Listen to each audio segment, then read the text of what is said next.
প্রিয় ঈশ্বরদীবাসী, আজকে আপনাদের আমি জানাতে চাই ঈশ্বরদী স্টেশনের ইয়ার্ড সম্পর্কে।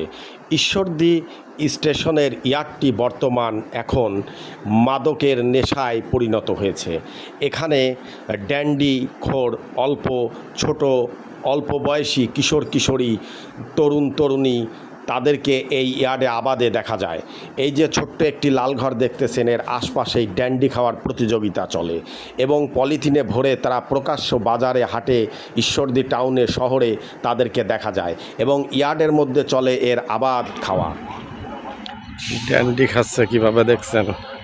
এতটুক ছেলে কিভাবে ড্যান্ডি খাচ্ছে, একদম ছোট্ট একটি বাচ্চা পলিথিনে নিয়ে ড্যান্ডি খাচ্ছে। এইভাবে ঈশ্বরদীতে ওপেনে ড্যান্ডি খাওয়া চলে। আমাকে দেখে সরে যাচ্ছে। এ বাবু, কি খাচ্ছ? ড্যান্ডি খাচ্ছ? দেখি হাতে কি ড্যান্ডি খাচ্ছ? তোমার নাম কি? অন্তর। বাড়ি কোথায়? বাড়ি গান্না। দেখি তোমার পিছনে যে এটা কি, ড্যান্ডি না? এই তো ড্যান্ডি খাচ্ছ। তো এটা খাইলে যে শরীরের ক্ষতি হয় তুমি জানো না? তুমি তো কেবল বড় হবা, তোমার এটা এগুলো খাওয়া ক্ষতি না, জানো না তুমি? তোমার বাসা কোথায়? প্রিয় ঈশ্বরদীবাসী, আপনারা জানেন যে এই স্থানটি ঈশ্বরদী প্রেস ক্লাবের সংলগ্ন, অর্থাৎ পিছনে বলে। দেখেন কিভাবে অল্প বয়সী 13-14 বছরের মেয়েরা কিভাবে ড্যান্ডি খাচ্ছে প্রকাশ্য দিবালোকে, দিনের বেলায় প্রকাশ্য। এইভাবেই চলে আবাদে মাদক সেবন। এদেরকে বলার কেউ নেই, এদেরকে ভালো পথে আকৃষ্ট করার কেউ নেই। এদিকে প্রশাসনও দেখে না, শুনেও শোনে না।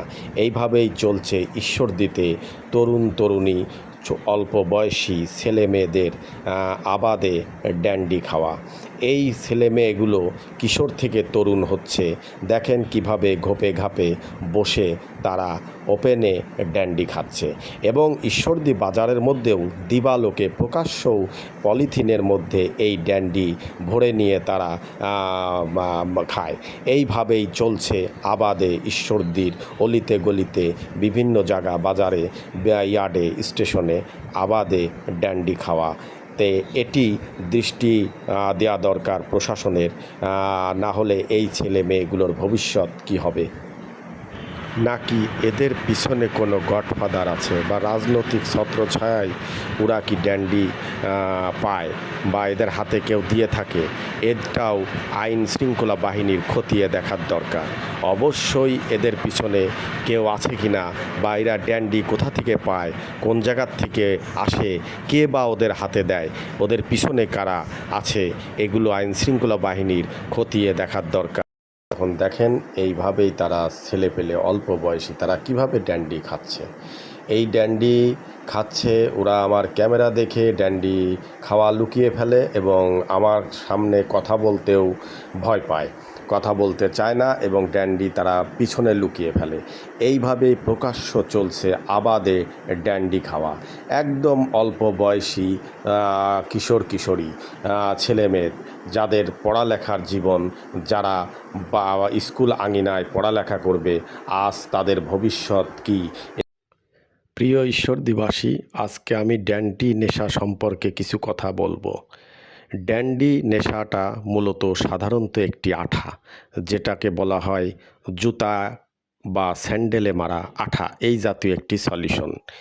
এটি এমন একটি নেশা, এটি পলিথিনে ভরে, এটি ফ্লেভার বা গন্ধ, এটি নাক ঢুকিয়ে শ্বাস প্রশ্বাসের মাধ্যমে ভিতরে প্রবেশ করে এবং ভিতরে প্রবেশ করলে এটি আস্তে আস্তে নেশায় পরিণত হয়ে যায়।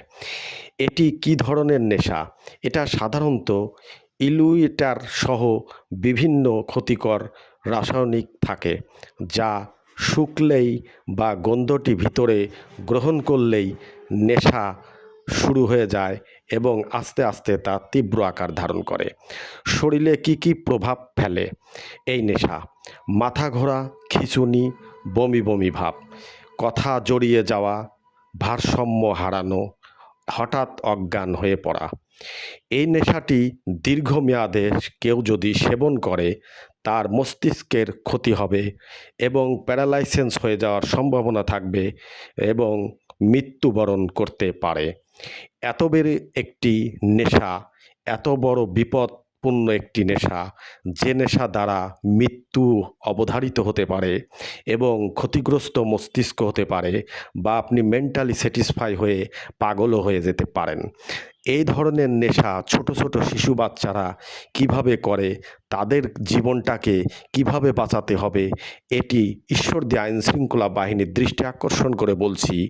অবিলম্বে ঈশ্বরদী আইনশৃঙ্খলা বাহিনী এই মাদকটি তাদের হাতে কে, কারা, কোথা থেকে আসে, কারা তুলে দেয়, কিভাবে পায়, এগুলো খতিয়ে দেখে তাদের বিরুদ্ধে ব্যবস্থা নেওয়া এবং এই কোমলমতি যারা শিক্ষাঙ্গনে থাকার কথা, স্কুল আঙিনায় থাকার কথা, সেই সব ছেলে মেয়েদেরকে অবশ্যই এই নেশা জগৎ থেকে ফিরিয়ে আনা।